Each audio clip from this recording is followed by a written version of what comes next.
Welcome to The Explainer. Today we're diving into an ancient story about a king, a ring, and a four-word secret to finding emotional balance. You know that feeling, right? When you're on top of the world and make some wild promise you can't keep? Or on the flip side, when you're so down you feel like you can barely move? We've all been there. Well, we're going to look at a classic story that offers a pretty incredible tool for finding your footing in all that chaos. So at the core of this whole thing is a really simple but, wow, incredibly profound mantra. Just 4 words. And these 4 words are designed to be a kind of compass for navigating life's biggest ups and downs.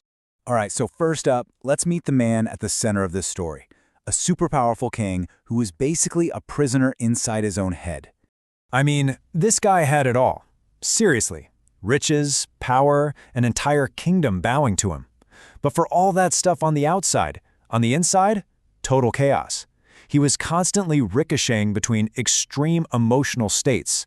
And here's where we see the real problem, right? It wasn't just about feeling good or bad. When he was happy, he was, let's just say, reckless, making promises he couldn't possibly keep. But when he was sad, he just completely shut down. We're talking total paralysis. There was zero middle ground for him, no balance whatsoever. Okay, but here's the thing. The king, he wasn't oblivious. He knew this was a huge problem. So he did what any smart king would do.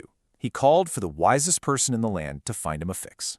And his request was, well, it was a tall order. He said, I need something short, something powerful. And here's the kicker. It has to work when I'm at my absolute lowest and when I'm at my absolute highest. He didn't want 2 different solutions. He wanted one master key for 2 completely different locks.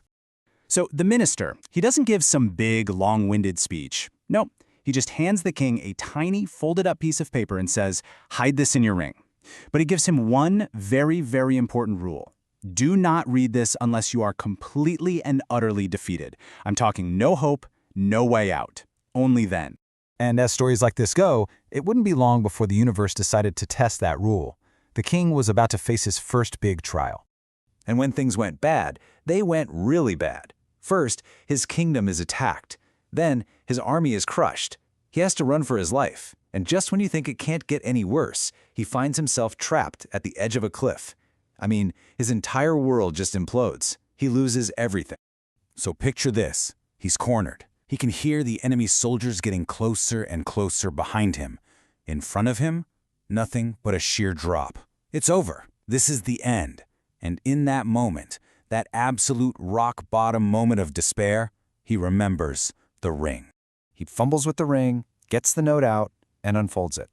And all it says is, "This too shall pass." Just 4 words. But as he reads them, something shifts. This incredible sense of calm just washes over him. And he gets it. This terror, this fear, it feels final. But it's not. It's just a moment. And it will pass.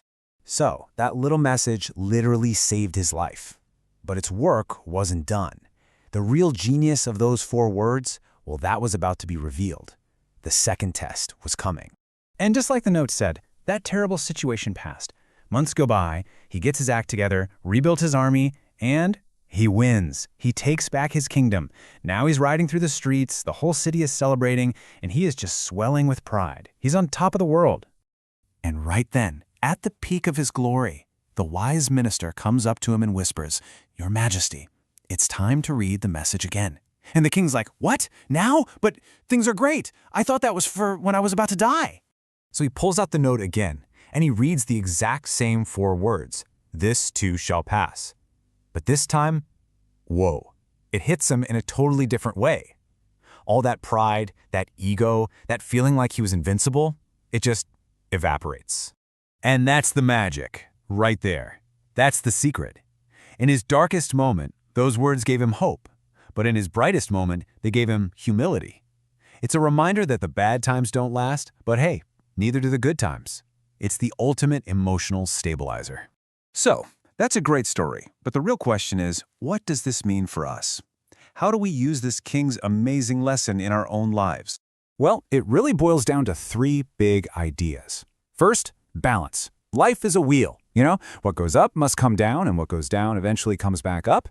Second, it's about avoiding extremes. Don't let the bad times crush you, but also don't let the good times make you arrogant. And third, it's about patience.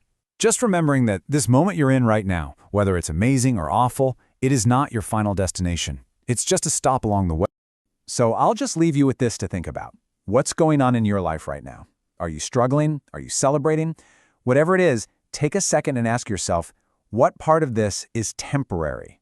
Because if you can remember the wisdom of the king's ring, you can find your balance through pretty much anything life throws at you.